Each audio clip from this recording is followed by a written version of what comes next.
Good morning, sir. Good morning, madam. I am Annalyn Dagalea, 31 years old, single mother with one son, and a high school graduate.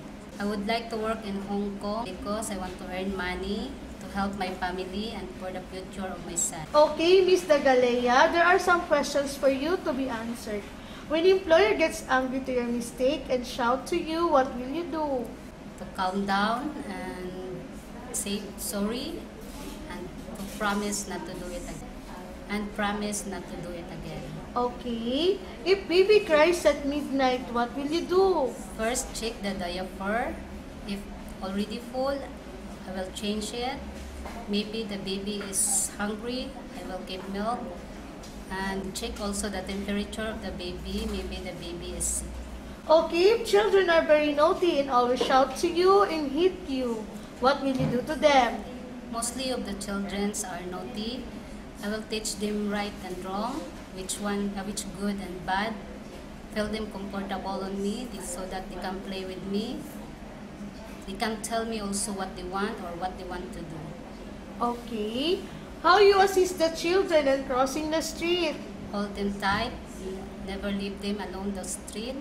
Look at the traffic light, look left and right side. If there's no car coming, then I will cross the pedestrian lane. Okay, if the house is on fire and you are inside with the children, what will you do? Present of mind, first secure the children, call some help from the nearest fire station and inform my employer immediately. Okay, very good. What will you do with the clothes before washing? Check all the pockets first, separate the white from the colored clothes before washing. Okay, Miss Dagalea, will you agree to renew another contract if employer requests you? Yes, I will agree to renew another contract. It's my pleasure.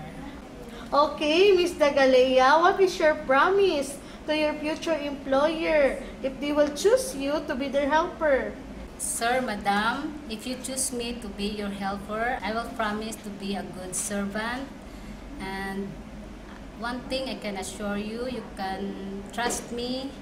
Then I will follow the rules and regulations in your house and treat your family as my family.